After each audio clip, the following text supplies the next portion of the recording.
Welcome to Bedhead Poetry Session 12. Lamentation number 1. In the brief moments just before sleep, I listen to the second hand. How much time passes between my last thought and a dream?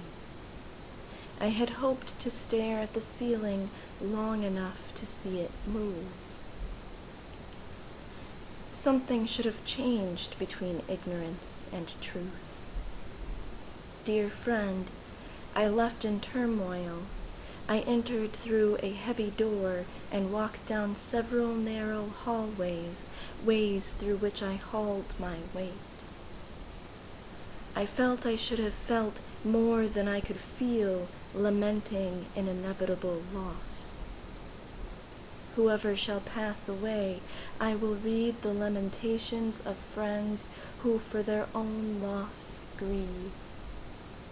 I will stand, steady hands, holding the podium, and speak with perfect articulation and poise the words that would waver if spoken by the sorrowful. From where I am reading on the stage, I look out to those stricken with the pain of loss and call them my audience.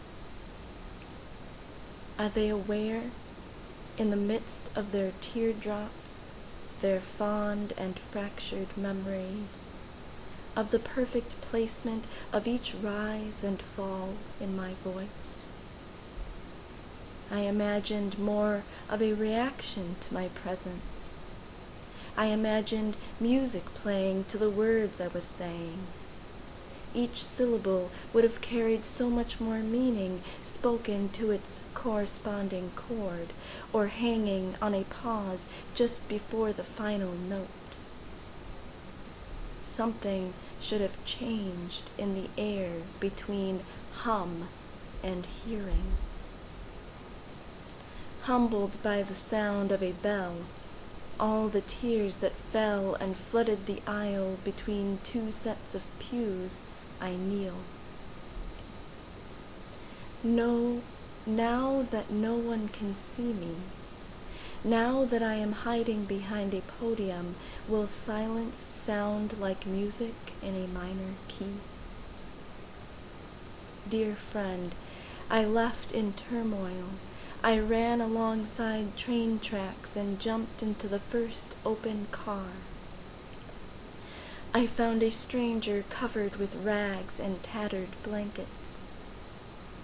Tell me, what was the last thing you were thinking before you found me? He turned to me, cocked his head like a curious child examining a thing he had never seen.